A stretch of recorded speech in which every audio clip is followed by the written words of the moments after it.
Saudação fraternal a todos, e que a paz do nosso Mestre Jesus seja com cada um de nós hoje e sempre. Vamos conhecer neste livro uma nova lição do livro Grandes Vozes do Além.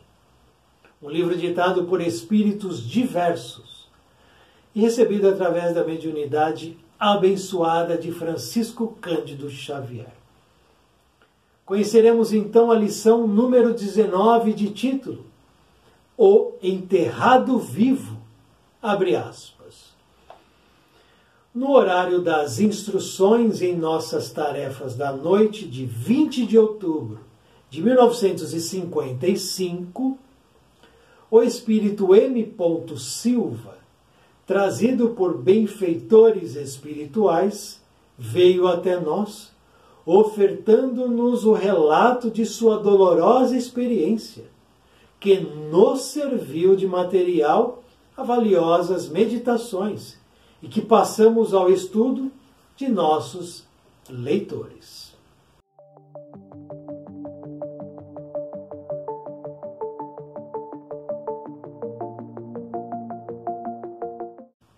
Enterrado vivo. Enquanto no corpo carnal, respirando o ar livre e puro, não mentalizareis o sofrimento encerrado nessas duas palavras, enterrado vivo. O despertar no sepulcro, o estreito espaço do esquife, a treva subterrânea, o ruído estranho e indefinível dos vermes a se movimentarem no grande silêncio, a asfixia irremediável e a agonia do pavor, ultrapassando a agonia da morte. Além de tudo, comigo, o estrangulamento terminava para, em seguida, reaparecer. A cada espasmo de angústia, sucedia-me nova crise de sufocação. E de permeio aos estertores que pareciam intermináveis, acusadoras vozes gritavam-me aos ouvidos, dizendo: Maldito, não te erguerás do túmulo, morre de novo, morre sempre. O inferno é insuficiente para a extensão de minha vingança. E as horas eram séculos de tortura mental.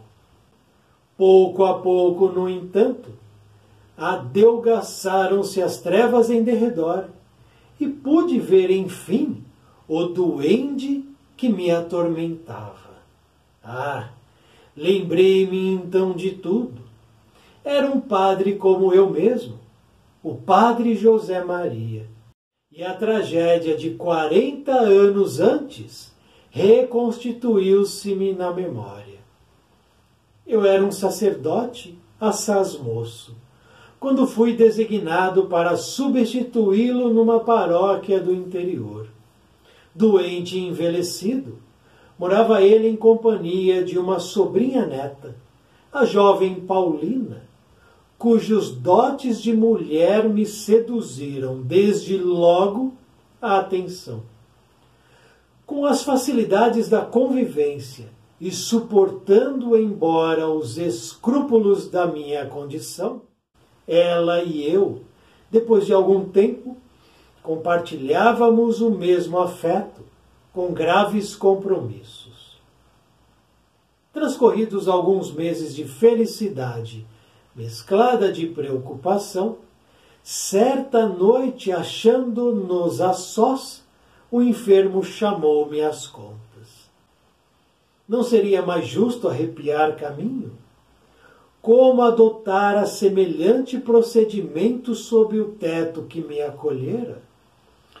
E diante das inflexíveis e duras palavras dele, entreguei-me à ira e agredi-o sem consideração. Contudo, a primeira bofetada de minha covardia, o doente tombou cadaverizado. Entorpecido de espanto, deixei que a aversão do colapso cardíaco crescesse no ânimo de nossos domésticos. e ocultando cuidadosamente a altercação à vida, recebi do médico as anotações do óbito, presidindo aos funerais com eficiência.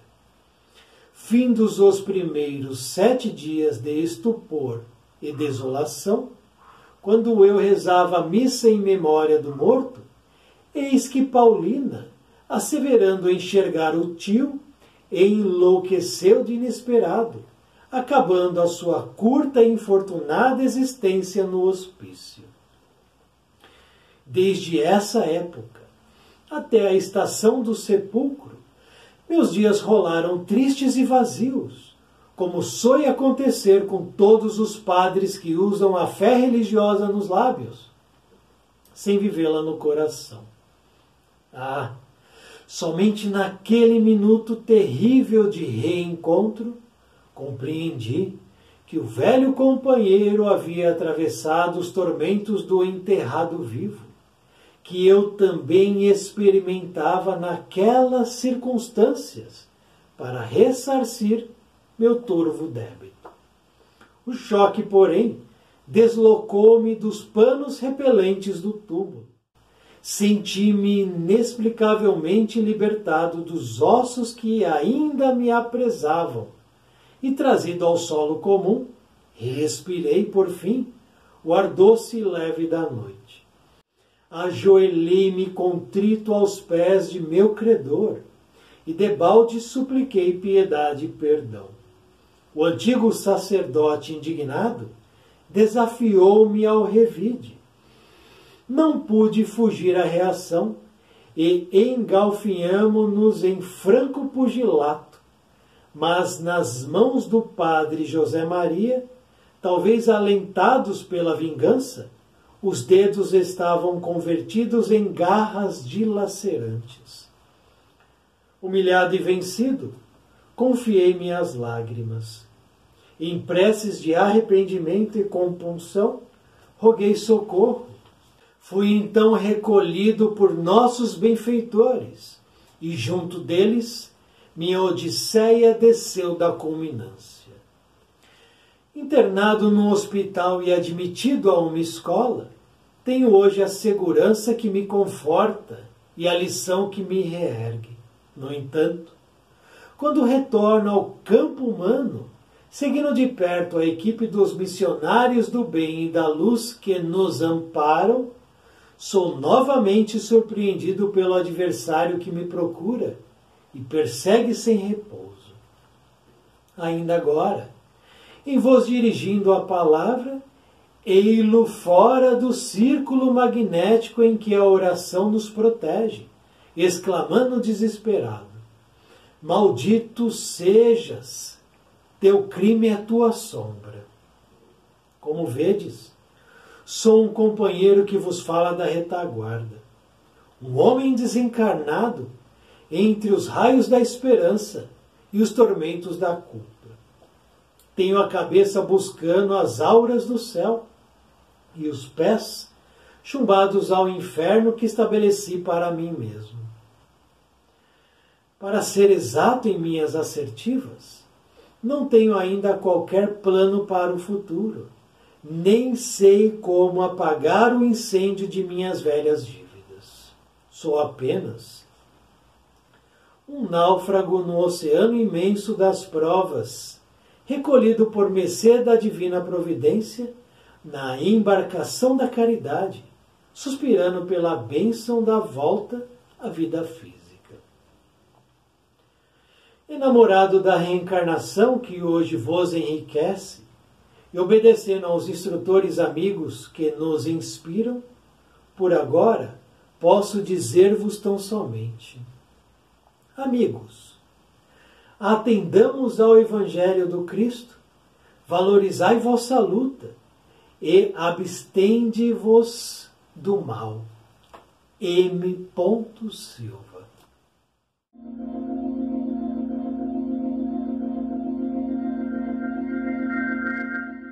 Temos assim, então, o relato do espírito de nome M. Silva.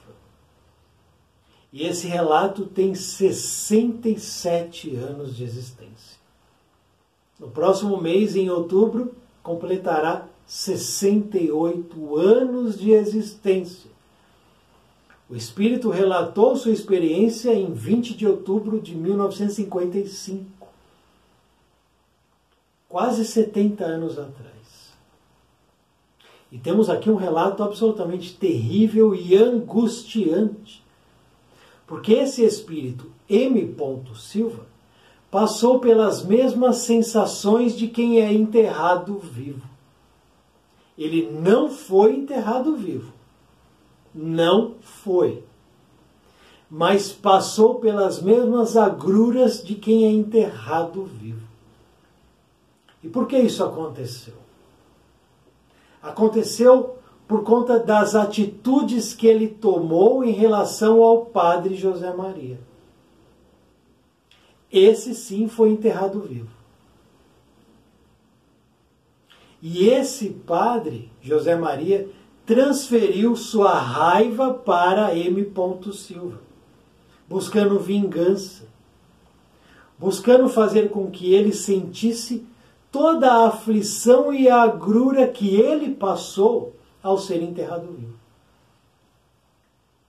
Então nós temos aqui um caso de vingança, um caso clássico de vingança. Uma vingança cega e que não se justifica. Porque nós estamos falando aqui de dois padres, portanto, dois conhecedores das leis de Jesus. E os dois erram de maneira grosseira. Temos aqui dois padres que usaram a fé religiosa nos lábios, mas não viveram a fé e as palavras de Jesus no coração. Esses dois padres foram dois falsos padres.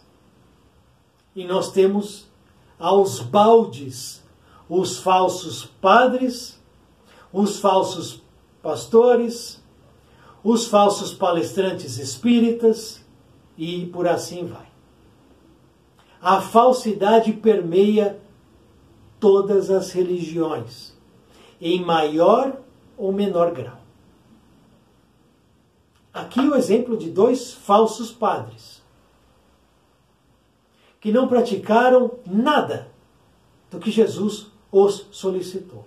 O básico, que é o amor e o perdão. Nenhum dos dois.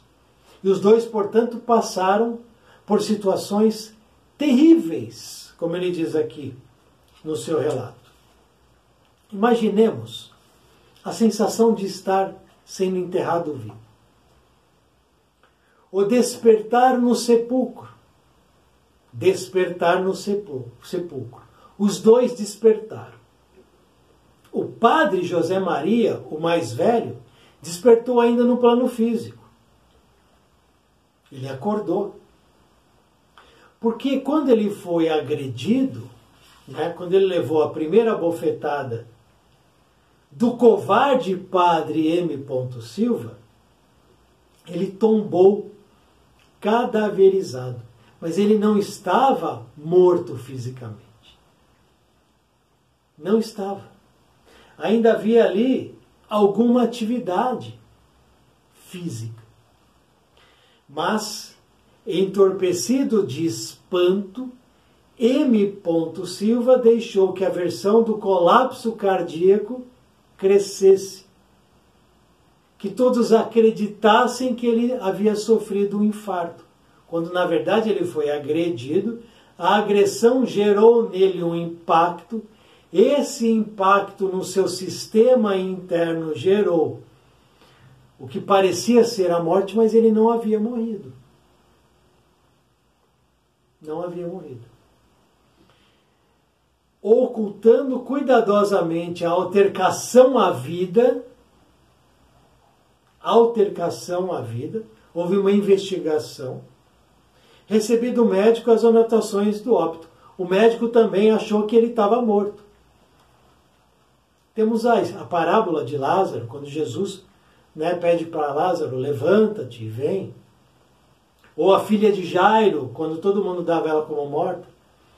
Nós temos as questões que muitas vezes o corpo parece que ele está ali sem atividade física, mas não é verdade. Não é verdade. Por isso que, quando a gente diz salvo pelo gongo, essa é uma expressão que nasceu de uma ideia surgida a partir dessa questão. Porque no passado acontecia o seguinte: as pessoas entravam em estado cataléptico e acabavam sendo enterradas, porque a medicina não conseguia verificar se havia ou não ainda vida. Havia, e a pessoa era enterrada. Depois, quando tiravam os ossos para exumação, notavam que a tampa do caixão tinha sido arranhada de desespero. A pessoa arranhava. Então notaram que aquela pessoa havia sido enterrada viva. E outros casos surgiram. Criaram então, tiveram a ideia, logicamente, que isso desceu do mais alto, de quando enterrar a pessoa, colocar junto a ela uma corda. E essa corda estava ligada a um sino ou um gongo. E a pessoa, ao despertar debaixo da terra, puxava a corda desesperadamente, batendo naquele sino, naquele gongo, dizendo: estou vivo, me tirem daqui. E aí surgiu essa expressão, salvo pelo gongo. Porque houveram casos de pessoas que foram retiradas do caixão por causa do sino do gongo. Aqui não foi o caso. Então, ele foi enterrado vivo. Mas só foi enterrado porque houve a agressão. Porque houve a traição de M. Silva, que foi recebido pelo padre José Maria, queria substituí-lo naquela paróquia do interior.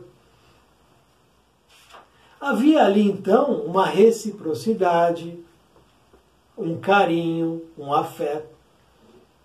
Mas no meio desse relacionamento entre padres havia Paulina,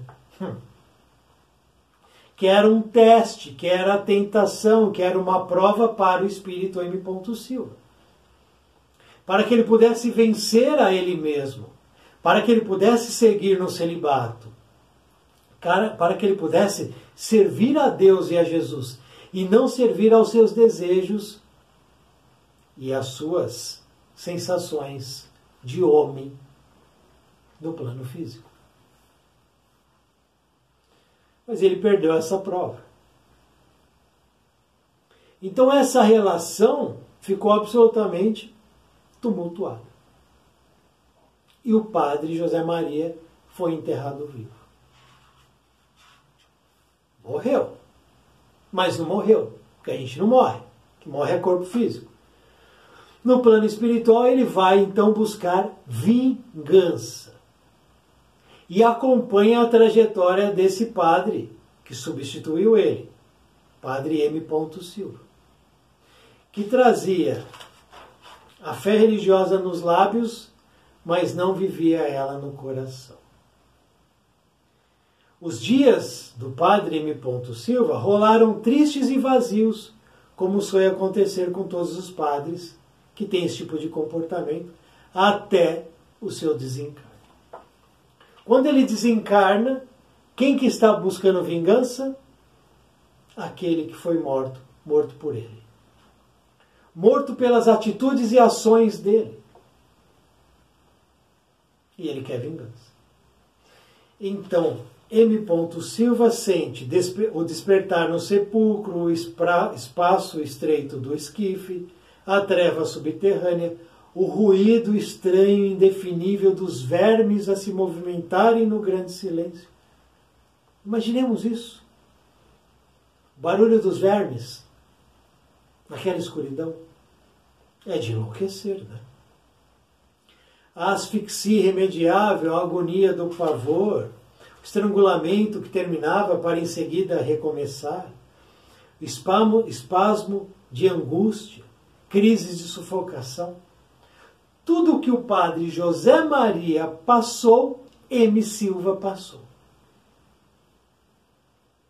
E ele não sabia por quê, né? Porque para ele, na ideia dele, o padre havia, de fato, morrido de uma morte, entre aspas, natural. Não foi natural. Foi causada pelo desgosto de ver a sobrinha neta, né, junto do padre, como ele diz aqui, assumindo graves compromissos, desgosto, tristeza, irritação, raiva, também pela agressão. E o padre José Maria dizia para ele: maldito, não te erguerás do túmulo. A força da raiva, criou para M. Silva um ambiente todo de dor e sofrimento. Mas no seu tribunal consciencial, ele também trazia a culpa. Porque ele nunca foi um padre de verdade, nunca foi um sacerdote de Deus. Ele sempre teve as facilidades ao seu lado, porque muitos padres, melhor dizendo, muitos homens escolhem a profissão de padre pelas facilidades. Muitos homens escolhem a profissão de pastor pelas facilidades. Muitos palestrantes e outros que se dizem espíritas, por aí caminham pelas facilidades. E isso é uma realidade indiscutível. Mas como todo sofrimento um dia acaba, certo dia ele se vê fora do túmulo. E tem um encontro, José Maria, padre, ex-padre desencarnado, com M. Silva, ex-padre desencarnado. E ele diz: ajoelhei-me, contrito aos pés do meu credor, e debalde supliquei piedade e perdão. Então M. Silva pediu perdão. Já é um bom começo. Mas o antigo sacerdote indignado desafiou-me ao revide. José Maria, então, não vai perdoar. E afronta. Qual deveria ter sido a reação de M. Silva? Submissão. Mas não. Não pude fugir à reação. Então ele reage com raiva. Continua a se equivocar. Os dois conhecedores das palavras de Jesus. Não nos esqueçamos disso. Não são dois ignorantes que nunca conheceram Jesus. Passaram a vida falando de Jesus, os dois. E os dois agora acabam se engalfinhando em franco pugilato. Eles saíram se socando. Mas, veja um detalhe. Nas mãos do padre José Maria, talvez alentados pela vingança, os dedos estavam convertidos em garras dilacerantes. Ou seja, houve ali uma transformação perispiritual, uma deformação do perispírito. Esse espírito de tanta raiva, a mão dele se tornou uma garra. Os dedos, na verdade, né? Garras afiadas. Simplesmente para agredir. O cara que foi padre. O cara que falou de Jesus. O cara que disse que tem que perdoar, que tem que fazer um monte de coisinha, papá. Agora estava aqui buscando vingança com os dedos de garra. Vejamos a queda de um espírito. Humilhado e vencido, M. Silva se confiou às lágrimas. Depois dele ir à ira, ele se irou-se, perdeu a luta, foi agredido, foi humilhado, vencido, se entrega às lágrimas.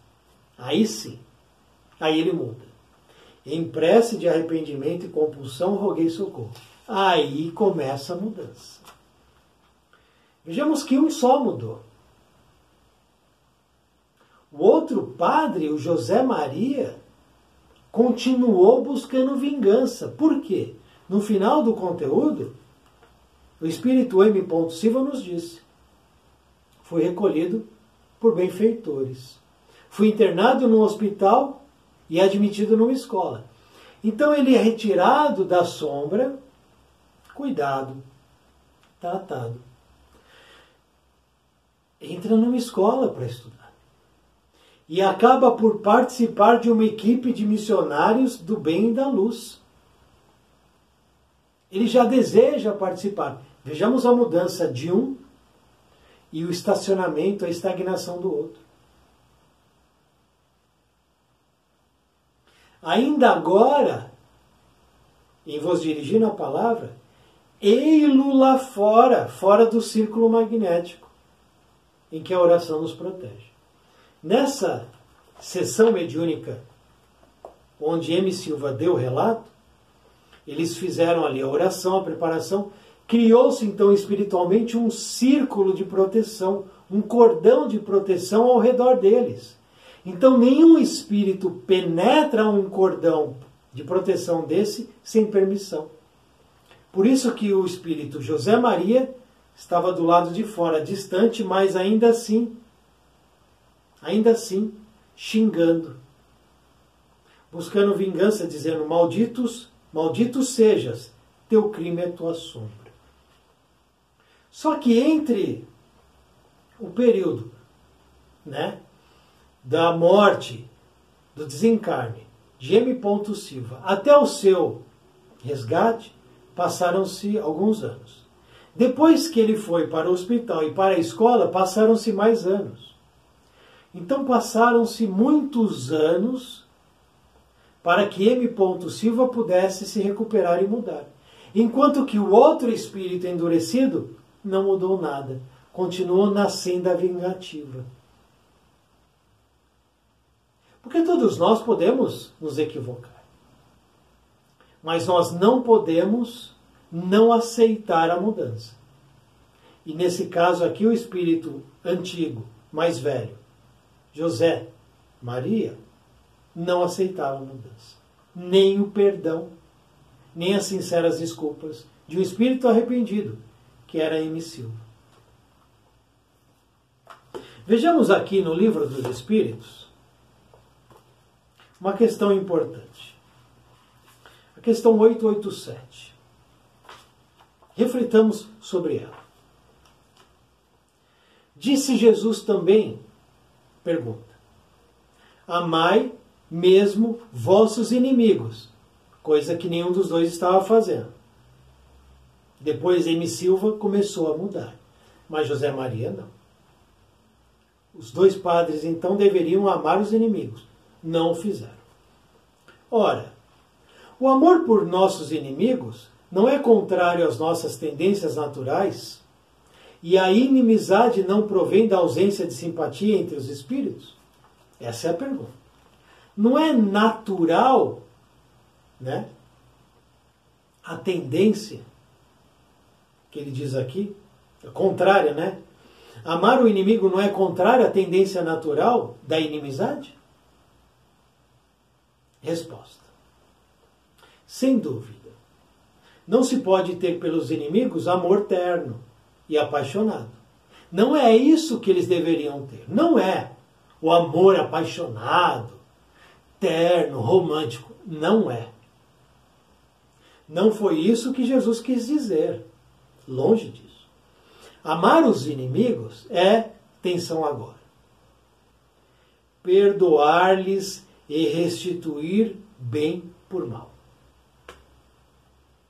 José Maria, ao viver a situação que ele viveu, ele teria que perdoar M. Silva e restituir a ele e a Paulina o bem, em detrimento do mal que eles fizeram a ele. Ele não fez isso. Por este meio, tornamo-nos superiores a eles, por vingança colocamo-nos abaixo deles. A vingança, então, nivelou os dois. Mas M. Silva, já desejando perdão, trabalhar, estudar, melhorar, se recuperar, saiu da faixa da vingança, do ódio, da agressividade. José Maria permaneceu. Vejamos então no Evangelho segundo o Espiritismo a seguinte questão. Capítulo 10. Bem-aventurados aqueles que são misericordiosos.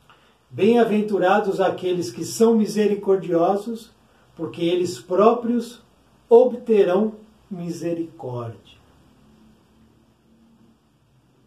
Vejamos a distância dos padres para essa lição. E nós não podemos estar distante dessa lição. Se perdoardes aos homens as faltas que eles fazem contra vós, vosso Pai Celestial vos perdoará também vossos pecados. Mas, se não perdoardes aos homens quando eles vos ofendem, vosso Pai também não vos perdoará os pecados. Jesus diz isso. Jesus disse isso. Se o vosso irmão pecou contra vós, e de lhe exibir sua falta em particular entre vós e ele, se ele vos escuta, tereis ganho o vosso irmão. Então Pedro, aproximando-se, disse: Senhor, quantas vezes perdoarei ao meu irmão quando ele houver pecado contra mim? Será até 7 vezes? Jesus lhes respondeu: Eu não vos digo até 7 vezes, mas até 70 vezes 7 vezes. Ou seja, de maneira ilimitada, sempre perdoar. Se o perdão tivesse sido aqui praticado por José Maria,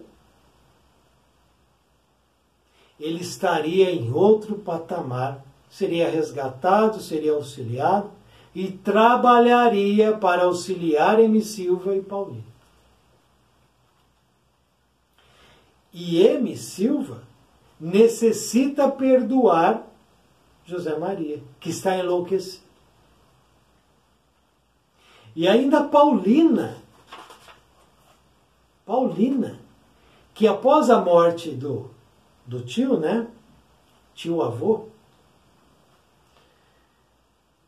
ela simplesmente começou a ver a imagem dele. Porque ela tinha a mediunidade aflorada naquele momento. Então ela viu o espírito do padre José Maria, que também a incriminava. E ela enlouqueceu, indo parar num hospício. Também necessitada de perdão, de piedade, de auxílio, de conforto, de estudo, de acolhimento. Então nós temos 3 espíritos aqui, que nessa história, nessa trama, os 3 erraram. E terão, logicamente, outras oportunidades, porque essa história foi relatada, né, há 67 anos atrás. Mês que vem ela fará 68 anos esse relato. Possivelmente esses espíritos, se já não reencarnaram, estão prestes a reencarnar. E por fim, ele diz: sou um homem desencarnado entre os raios da esperança e os tormentos da culpa. Tenho a cabeça buscando as auras do céu e os pés chumbados ao inferno que estabeleci para mim mesmo. E é assim. Nós estabelecemos o céu ou o inferno para nós. Nós estabelecemos. Ninguém estabelece para nós. E por fim ele diz: atendamos ao Evangelho do Cristo, valorizemos nossa luta, abstendo-nos de todo o mal. O mal não dorme. O mal não descansa. O mal está à porta fora, na esquina, no canto. Os olhos do mal te observam. E a qualquer descuido a gente pode cair. Porque aqui, o descuido de M. Silva foi na relação com Paulina. Com Paulina. Além do descuido pessoal na relação dele com Jesus. Na sua fidelidade. No seu compromisso, que ele não assumiu. Qual compromisso nós temos assumido com Jesus? 2 padres que não assumiram nenhum compromisso com Jesus. 2 padres. Essa é a história. E nós? Que compromisso nós assumimos? Precisamos assumir compromisso com o Mestre. Porque ele é o nosso pastor. Ele é o nosso guia.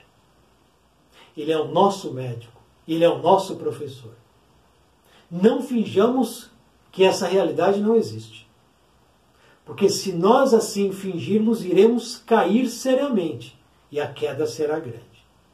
Por isso a necessidade da reflexão de estudos como este. Como este. Enterrado vivo. Queremos passar por essas agruras? Sim ou não? São escolhas. São consequências. Lei de causa e efeito. Estamos submetidos a essa lei. Cuidemos, portanto, das nossas atitudes. Muito obrigado por assistir esse vídeo. Muita paz, muita luz. Salve o nosso Mestre Jesus.